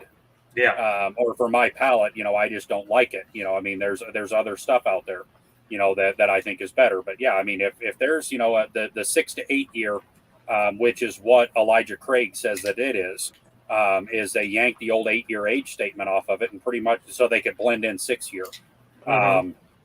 So it's a minimum of 6, but it could be all the way up to 9 or 10. They just don't put an age statement on it. Old Forester doesn't put an age statement on anything, because what they do is they cycle the temperatures inside their rick house. So they'll cycle it down and it'll be cold, and then and they'll leave it there for a couple of weeks, and then they'll ramp it up to over 100 degrees inside there and leave it. So what they're doing is they're forcing the seasonal change into those barrels. So they're force aging in order to be to try to get that out of there. So they don't have a true age statement on their stuff. But what's the law? Ain't it? What is it? 6 years if it's older than 4. So if it's older than 4, they got to disclose. So if it's no age on it, it's under 4 years old. Well, no. If it says bourbon on it, it's at least 4 years. At least 4, right? Yep. Oh, and while Jeff Todd's in here, Dirty, I mentioned a cigar I got you hooked on earlier on our list. It was the Diesel 10th anniversary as a budget stick, man, because I know you bought a couple boxes after I turned them on to you. Scotch lovers in here, I can't handle it. I've tried Scotch. Nick had me try some higher end Scotch. It does nothing for me. Yep. So many flavors in Scotch, though. Yes. Oh, I pick them up, but it's not flavors I like. It's like I'm chewing flowers. I mean, I get all these florals and all this other flavors going on, and I'm like... So that's a Highland. Right. You've got Highland, Isla, Speyside, Campbelltown, Lowland. There's, you'd probably like, Auchentoshan is a good Lowland that drinks more like a regular whiskey. Okay. Yep. Yeah. So what do you gravitate toward? I like them all. Okay, so you can handle all of them. Okay. Lately, though, I've been doing a lot of Speysides. Yeah. And that's a little more pricier too, right? The Scotches Generally, Scotches are higher just because of the tariffs. Yeah. That were enacted a few years ago. There's still medium. Because I think I bought McKellen. I brought like a 10 and a 12 to try, and I'm like, I hate it. Yep. Yeah. I mean, Scotch is definitely an acquired thing. You have to really experience it in order to get the palate set. But, I love the stuff that tastes like a bog. I love the stuff that, it tastes, like it's just seawater mixed with everything else. Yep. I'm not as big of a Highlands fan, but, two of my favorite distilleries out there are Bunnahabhain and Bruichladdich. Both of those do just fantastic. They're both in the Isla, but they don't use peat in it. Mm-hmm. So you don't get that, a lot of people say like Lefroy tastes like Band-Aids or iodine. You don't get those flavors. They're aggressive. That can't be enjoyable. I know palates are subjective, but Jesus. Yeah. But, there's good stuff out there. Bruichladdich being probably one of the oldest and best distilleries out there. I mean, if you're going to go out and you're to find, their classic laddie or, any of their Isla barleys or their Scottish barley. Yep. Well, and then John just brought up Ardbeg. Those are my peat hammers. I love Ardbeg for the peat. Noah, Corey Vrecken, Ugadile. Yeah. Yes, so good. So are y'all a daily whiskey drinker pretty much? I mean, you're going to have a glass daily now just as well as you smoke daily, so you're going to have a glass daily? Well, I don't want to take the 12 steps, so I don't try to drink every day. See, I find on my most stressful days, that's when I want to drink. Other than that, I'd rather have a coffee in my hand. It's like, I'm stressed the fuck out, I want to choke somebody. I'm coming in here, I'm making a glass of whiskey, and I want to be left alone. It depends on what the mood is, but usually if I am out here smoking, I'm going to have a glass just to go with the cigar. Right. There are times that I don't. So no, I don't have one every day. I mean, I'm only on my second pour right now, and there's still some in the glass. So, I mean, Yeah, you know, me it's too. very, very dependent. I mean, you know, I had my years of, or I've even had my nights that it's just a good idea to go ahead and get pounded. But for the most part, I mean, it's just something to sip on and enhance flavors. So, I mean, it's finding just 100%. that right pair. We're not drinking to get drunk, but there are nights we're going to turn one up. But it's all about the just. I mean, I can pour a glass of bourbon and I can make it last the whole length of the cigar. I'm just slow Absolutely. sipping it. I'm not. I could drink 2 or 3 and not even have a buzz because I'm drinking it so slow it doesn't have time to affect me anyway. It's an accoutrement. Right. It's more the social aspect. You got a cigar in your hand, you got a good drink. All right, guys, I'm going to give you one question real quick since you all are asking about the tribute chips. First to answer, and this is not who sees it first on your end. It has to be seen first on my end, and if you watch the playback, you'll see it right. First question is a 2-part answer, and you got to get both answers correctly to win the first chip tonight. What month and what year did Barrel Burners start? Go. Oh, wait. I guess. And you should remember it from your patch qualifying herf. Right. You should. Can I post? Yeah, man. If you don't have a chip yet, y'all are all in. I don't think you have a Boss Bounty chip yet. I don't have a Boss Bounty chip, no. There you go. This is for anybody, man. There's no right answer yet. Somebody got it. Rich B. All right. Rich got it. All right, let's go. Here's another question. We'll knock 3 of them out real quick, and I'll wait for the 2 others towards the end of the stream. How many original members started Barrel Burners through a poker night? How many were there? Hey, answer it, man. Answer it. I can't. Where do you answer it in here? You can't type. You don't have a typer on there? I don't. I Doesn't got a seem whole like chat I window don't open. see it. Yeah, you don't see That's all right. No right That's answer okay. yet. Mario, I know the answer. Out. Robert got it. There were 6 of us, man. There Robert was 6. Yep. I got Sneaky Pete just ahead of him though. On mine. Yeah, I did too, actually. No, I got Pete's got no. Oh yeah, I'm sorry. Pete got it first. Good. I mean, granted, he guessed 5 times. He was just running down the keyboard. Right. You know, He's like, go. All right. One more. I'll do one more. Who was our special guest at the first anniversary meetup? What cigar company was there? Damn you. I know all of these. Curses. He guessed 5 first, but then he came back with 6, Bob. I mean, I could screenshot it for you. Peter said 5, Mario said 5, then Peter said 6, and Rich said 10. And Mario's got it. Mario finally won a chip. He can leave me alone now. Mario was there. So was I. Yeah, Mario was there. We had a big turnout, man. We had over 100 people total at that meetup, and we had 50 burners. So half of the crowd was burners. So that was a good meetup. Yeah, it was. Good meetup. Robert, even if he wouldn't have guessed it, that is actually no, Mario, you did not get it right. That is the name of the cigar. That is not the cigar company's name. Oh no! The cigar company's name. Oh, so nobody has guessed it right. Come on. I said cigar company's name, not the cigar. Oh, all right. So Mario, you did not win, bro. You better Google. Oh, he spelled it wrong, but I'll give it to him anyway. Oh man, I can just see Mario right now. He's got his phone and he's fucking swoop texting as fast as he can. He's fucking got sweat dripping off his eyes on the phone and shit, trying to get the answer in.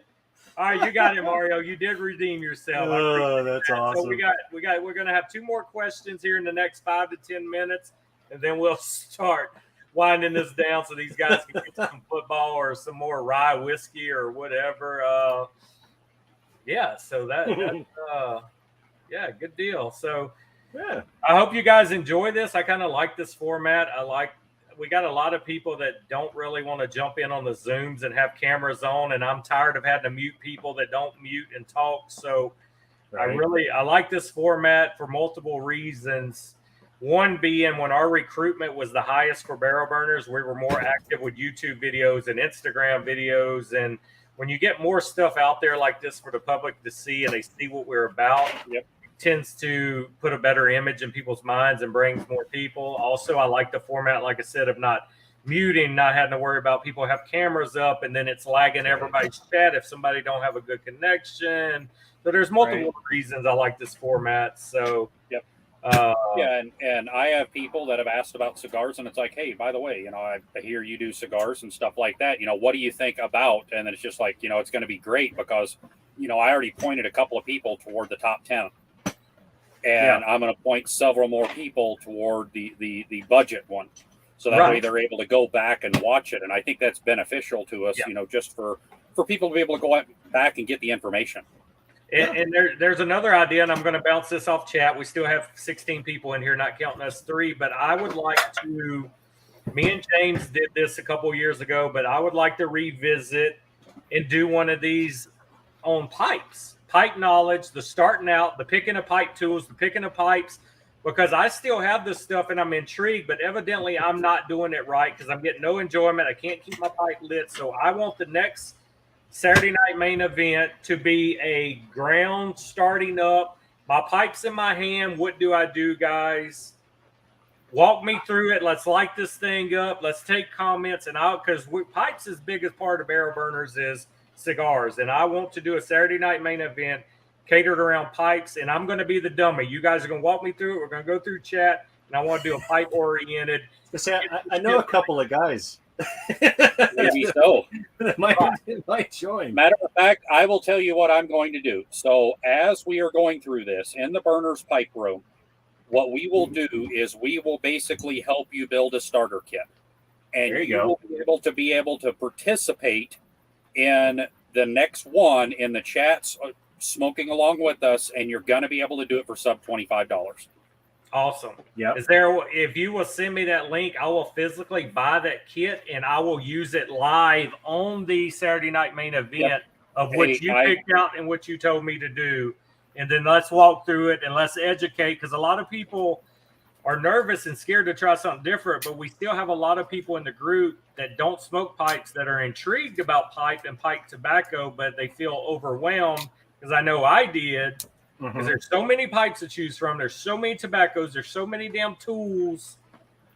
And I would like to kind of get some educational out there on that. And we take an hour and we do a Saturday night main event on pipes. And then we can switch to some cigar goodness after that. But I would like to do that and have you guys back on here and let's do a pipe one. And shameless plug, if Bob is still here. Yes. There's a guy here that actually makes his own pipes. Just saying. I don't know if Bob is still here, but yep. Well, Bob, send me a pipe and I'll I want to. Yeah, go ahead. And I'll tell you what, the stuff that I recommend, I will actually use the same hardware that night. Okay. Oh, okay. I won't. So, guys, we're back on a normal routine. The Saturday night main events will be the third Saturday of every month, unless we're somewhere and we have a meetup that night. I won't crash and do something different. But third Saturday every month, we're looking at doing these same time every month. We get it rolling. I got my coffee and cigars rolling back up on Sundays. We are going to have special in between barrel burners sit downs in this format where we have cigar companies on here. And we're going to be talking to them about what's coming down the line or if they got a special announcement. So that will be a special one that's kind of intertwined with everything else. But next month, we're going to do a pipe educational, and then we'll end it with cigars. But I do want to revisit the pipes myself. And like I said, I mean, pipes is just as big in our club as cigars, if not bigger now. I mean, it's a big following. Mm-hmm. Yep. All right. Definitely. All right. And we got 2 more questions to ask, and I'm trying to figure out, do y'all have a good club-related question one of y'all could throw out?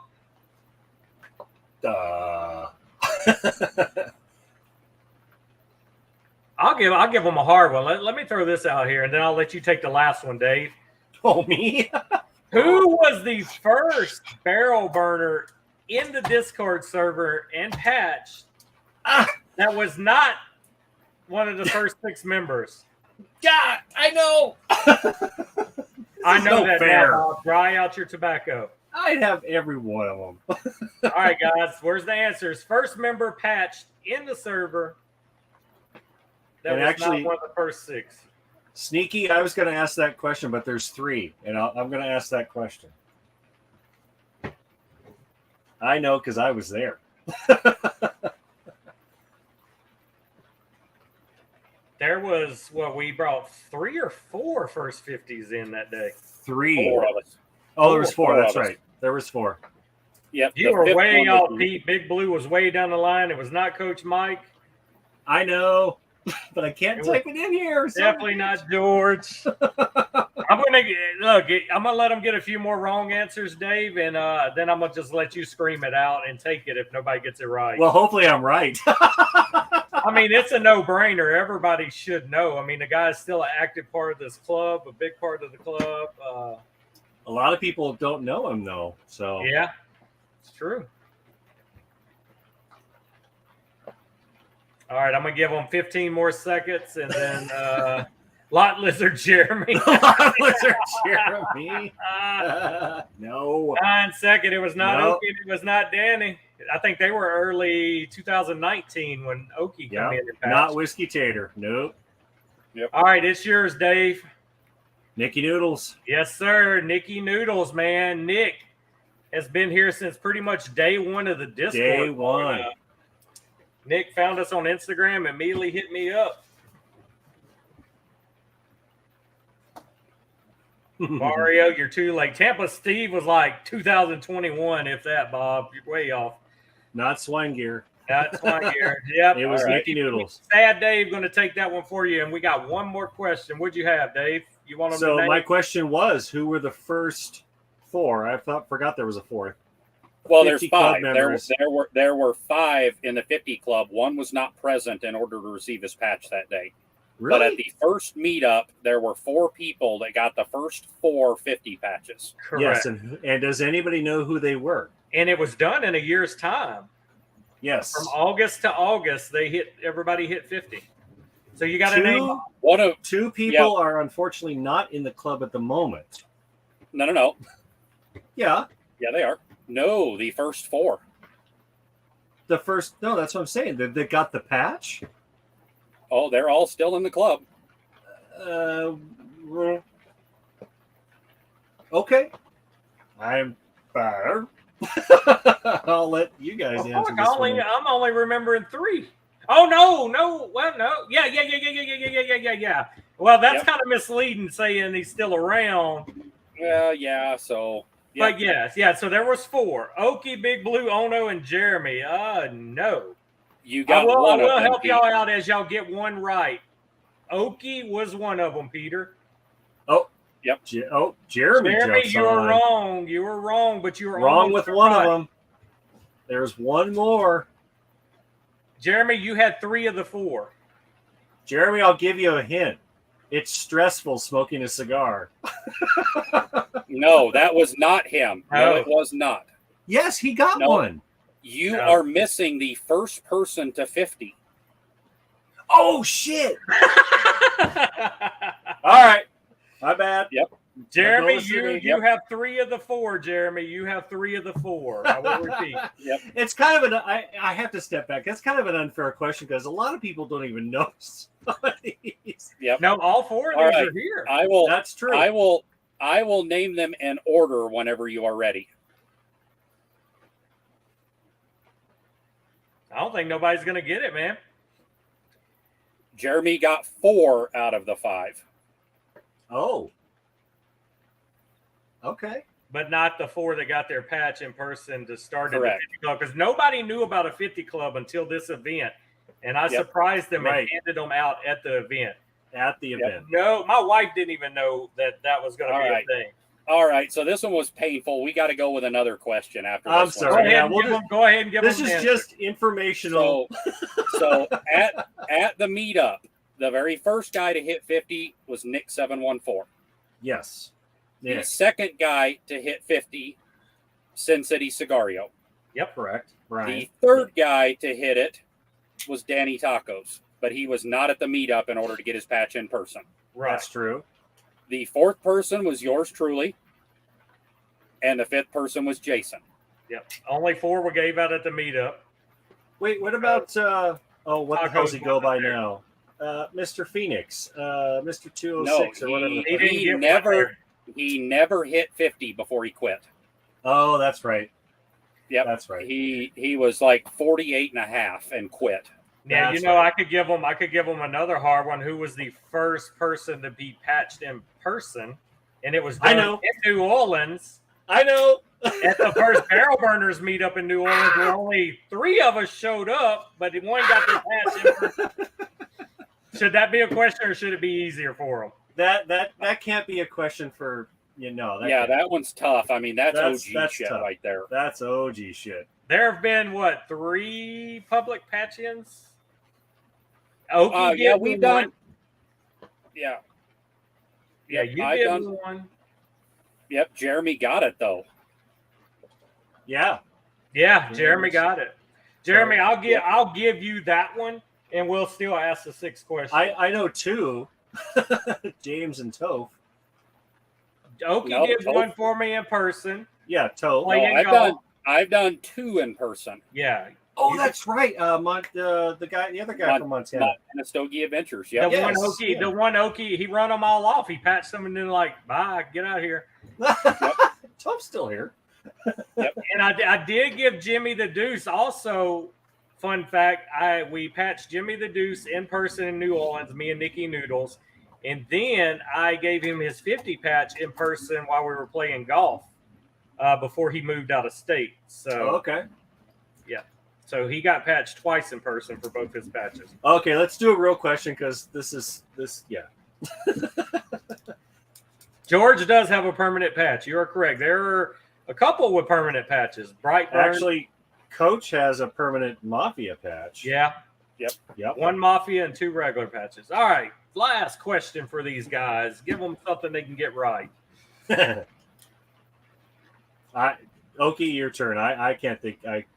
On the spot. I can't do it. Wow. Wow. Now I'm really going to have to think. Something that everybody will get. So if you are in the burner server, you have seen our memorial room. We started off the night with a tribute to these 3 gentlemen. Perfect question. Yeah. Actually, it's a good one. That's a really good one. Please do us all a favor and call out our 3 burner brothers that we have lost. Jeff Todd, permanent patch is a tattoo of the logo. We've lost 3 burners, guys. Name all 3. First one to get all 3 names. Correct. Without going to the room. Without cheating. Hell, I don't care. Go to the room. Everybody needs to visit that damn room. Barry was, you are correct, Medic. There's 2 more. 2 more. Somebody there on Discord right now. It's quiet. Oh, yeah. I don't care. Go to that. They need to visit that room. You need to know the history. Everybody's saying Barry, but we had 2 others, guys. 2 others. Yep. Jeremy. Yep. Jeremy got Shuby. They're not putting it together. One person's got to put all 3 in a comment. Got to put all 3 together. We've seen Barry. We've seen Shuby. Who else? This gentleman was at our first meetup. Absolutely. There you go, Trash. You got it. There you go, Trashy. It's R. Angelo, even though I know you can't spell. Yep. There you go, Trashy. You got the last chip. So we gave 6 chips out today. Yep. Cool.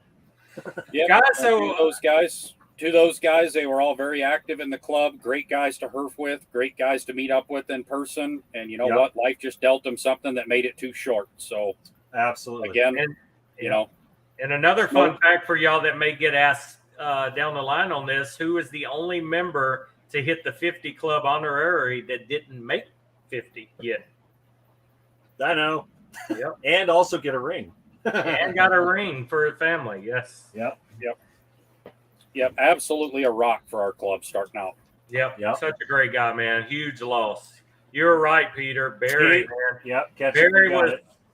Barry was DMing us constantly, man. He was going to be proud to be a 50 member, and he passed away short of the 50. So he got 50 status. He got moved to the 50 room that we had at that time. His account is still active. His son jumps on every now and then and will message us and check in. So, yeah. Very a big part. So, Chad, what do you guys think about this new way we're doing things? Like I said, I kind of love it. I don't see it changing. This program helps fight lag a lot better than a HERF or a Zoom. Agreed, Rich. A constant shuffling and noises and dogs barking and babies crying, and I really like this. And like I said, like Okie said, man, you can show somebody this video. Hey, you're looking for some budget smokes? You're new to cigars? Go watch this video. I mean, you want to watch some budget smokes and some bullshit? Yeah, we probably an hour watching that. Overall, we probably named 30 cigars tonight. I mean, fairly to go out there and get. Well, and and we missed a lot of them because there's a lot of them out there that might be a cheaper smoke that I'm by God not going to smoke again. True. And I can't recommend them to you if I'm not going to smoke them again. Right. It's all subjective, just like everybody's palate is subjective. Yep. So. Yep. Absolutely. Yeah, some guys like butts. Some guys likes boobs. I mean, it's all subjective. Everybody likes what they like. I mean, yeah. True. Yeah, but the one guy that says that he digs quorums, I'm going to hit him in the head with a hammer. That's the one that J.C. Newman didn't do right. That is true. That is true. Yeah, like I said, I like it. I think this is here to stay. I mean, we could occasionally have a HERF, but this, for multiple reasons, seems to be a better format. That's why I moved my coffee and cigars here every Sunday and not IG anymore. I mean, it's just it's too hard to have guests on IG, read comments, such a small screen. These can be rewatched and replayed, good quality over and over again. We still do some Gurkhas because of the stream today. Yep. Yeah, we still do our myself and Sin City. We still do our stream on most Wednesday nights, and I mean, Instagram is tough. Yep, it has its challenges for sure. And you guys, I mean, we still have almost nightly HERFs for you guys that like the HERF format. It's still there. It's still an option. The pop-up channel is still there, still an option. So I see people using that, and I'm very happy that almost daily I see a couple guys in there chatting and having a cigar together. Peter, you just need clout, man. You constantly trying to get on the camera, man. We're trying to attract viewers. Yeah. He's trying to sneak up in here. Damn, you guys are harsh. Hey, I love that Pete. That Pete right there, he's a kick in the ass. And he's one of those, whenever I get a chance, whenever I see Sneaky on, if he's on like a Saturday morning or something like that, and I see Sneaky in the open HERF room, and, I got the chance, I like to jump in with Sneaky because, I mean, he's one of the best bullshit artists we got around, and, I enjoy that. Yeah. Yeah, but I know that with a name Peter, I mean, you got to hold it against him. I mean, you got to group all Peters in the same category. Well, I've been fortunate. I have not met the other Pete in order to, to take down the name. So every Pete that I've met in person, I like.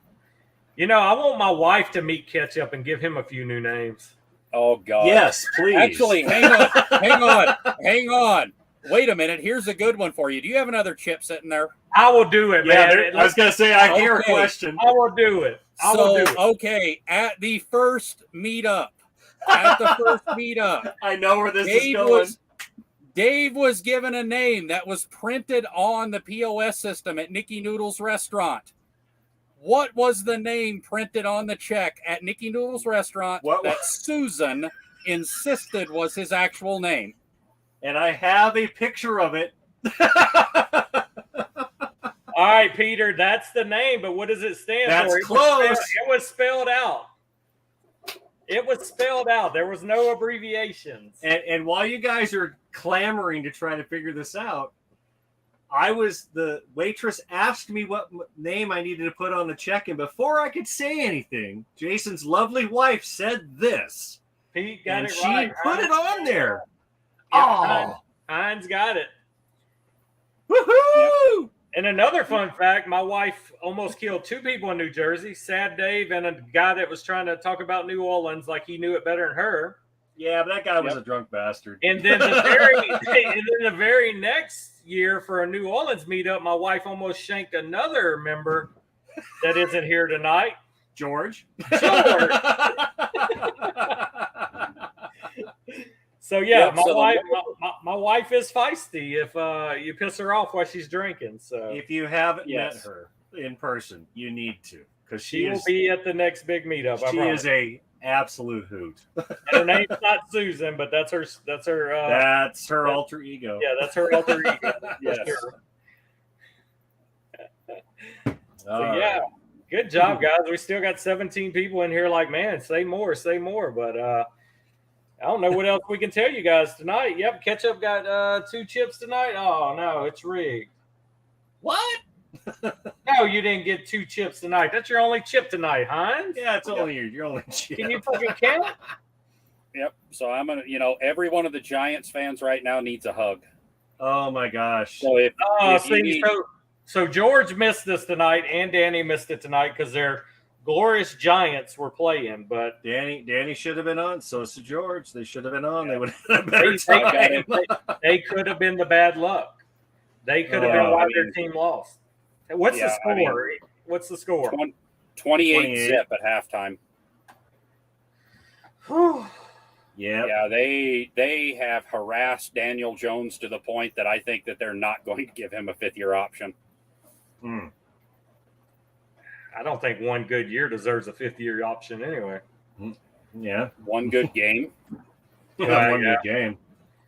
I mean, you give him a 5-year option, then you're stuck with this crap for 5 more years. I mean, and then they're going to fire him 3 years into it. Yep. Yeah. I mean, he played on his 4th year this year, and the 5th-year option is going to be a little tough.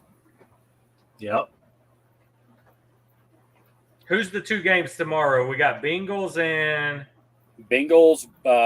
Bills is the early game, and Niners Cowboys is the late game. Niners Cowboys. Pete, your wife's name is Mr. Hines because you're definitely the woman. Damn. Definitely. We've seen your wife. We've seen your wife beat the crap out of you on lives before. So yep. So who's winning the 2 games? Who's winning the 2 games tomorrow, Oki?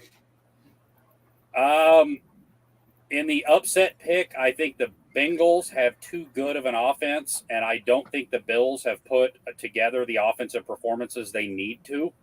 Right. I think that game is going to be very high scoring, even though Cincinnati has a beat up line. And I think the Bengals can get them. I think they have the 3 best receivers on that field, with the exception of Diggs, by a lot. Yeah, I see them winning that one too. Now the other one I'm tore on. I hate Dallas, but they might could win it. I don't know. 49ers. I think that game, I'm a Cowboys fan, and that game right there, first off, to all of you Vikings fans out there, fuck you. Because I wanted the Vikings to win that one, so it would have been Cowboys-Eagles, because I thought that would have been a better game for Dallas. I do not like the way Dallas matches up against San Francisco. And you never know what you're going to get with Prescott either, man. He's so inconsistent. Yeah, you never know which version of him showing up. I am a lifelong Cowboys fan. I am not one of those Cowboys fans. Well, good thing you're used to disappointment. Yeah, and it's one of those deals. We all know those Cowboys fans, and I don't even like them. Bob, what pipe herf are you referencing? It's next month. Yep. Now, the next month Saturday night main event will start out a pipe educational herf, and then we'll go into cigars for the cigar lovers. But still, if you're not a pipe guy, you might be intrigued enough to watch. We'll go over that. Join and smoke a cigar anyway. Yep. Hey, but to answer back to that, Trashy, yes, I do, but it's way better than watching it on those old NFL films, reel to reels, to try to watch the last Dolphins Super Bowl. So, was that a dig at Trashy? That was a dig at Trashy. Trashy was dropping bombs in here though, asking if Okie watched VHS. So. Yep. Hey, I download some digital now. They have digital copies. They do. Yep. Hey, I was able to watch those in my lifetime, not like a lot of other fans that try to claim Super Bowls for their team that they weren't even born yet. Trashy, you say best team ever, but technically the Patriots won more games the year they went 16-0 and lost the Super Bowl. So, yeah, about that. That was good to see that year, man. Patriots go undefeated. Yep. Miami was shaking in their boots that they were finally about to be unseated. And it was the Giants defense. Any Giants fan that can come at me and say that Eli Manning won a Super Bowl, he won 2 Super Bowls on the defense. Still won them. I know. He's by God Trent Dilfer to me forever. Hey man, that I tell you though, them Manning brothers, that's like kryptonite for Brady back then. Yep. Oh yeah. Yep, Brady can't beat the NFC East in a Super Bowl. No. All right, Bob said he's going to make a special edition barrel burners pipe for the Pipers hurt, so we shall see. Cool. But yes, you got a whole month, Bob. It'll be third Saturday of every month. We're back on the rotation. Third Saturday of every month is barrel burners Saturday night. Coffee and cigars Sunday mornings on this format, and then the occasional mafia sit down with cigar companies and manufacturers going over what's going on, what's new, all that.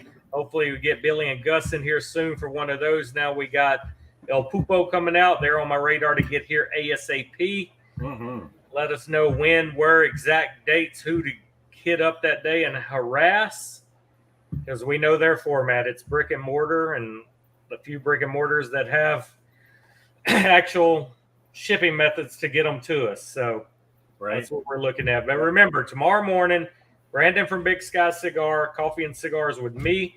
Okie still dabbles with his pipe and cigar stream with Mr. Sin City. So tune into that, guys, when you can. I try to pop in at least for a minute or two every time I see them on. But that's normally my busy time of the day with a 10-year-old kid running me crazy. So I don't get in that one much. Thank you, Medic. I appreciate the feedback, man. I really hope you guys enjoy this. I mean, a lot goes into this when we do this, especially the informative ones. Like I spent all week combing websites, looking for prices, looking for cigars, making sure they're in stock and you can get them now. Yep. And I know these guys did too. So anytime we do something like this, we don't just sit here and bullshit. We do homework a week or two to kind of give you guys the best information we can. Even when we interview somebody and bring them on, I'm finding stuff to ask questions. And so, I mean, work goes into this. Time away from our families go into this. So, I mean, we definitely put love into these, and we hope you like it. So, yep. And on that note, guys, we're a minute 46 in, and we're going to call it a night and let you guys go. Guys, stay in as always for me when we exit out. But anybody that didn't catch all of this, it will be live on YouTube in a couple of minutes, the replay. Chat normally doesn't appear till about 24 hours of the video being up. Then they load the live chat. So immediately if you go to rewatch, you won't see the actual chats rolling. So I would suggest giving it a day and then pop it in there. Any friends you got smoking cigars, send them the link to this. Tell them to check us out. If you're in here and you watch tonight and you're not subbing to this channel, please just hit that bell. It's free. Sub. You'll get notifications anytime a video is posted. You'll get notifications when we're live. Mm-hmm. And it helps us keep moving along and getting more people out there. Dirty. That was awesome. Cigar life, my friend. Yeah, he's living a cigar life. So, guys, thank you for everybody that came in here tonight. We got up to about 30 live at one time. I know more people's going to watch it. Shit, the video we just did a couple nights ago of the top 10 list is already 500-600 views. So it's getting watched every day. So I appreciate all you that share the links and tell people. So, yeah, everybody have a good night. Remember, catch me in the morning, Coffee and Cigars. The links will be in Discord. And mark your calendars, third Saturday next month, we're going to do the Piper. Everybody have a good night. We'll catch you guys later. Good night, all.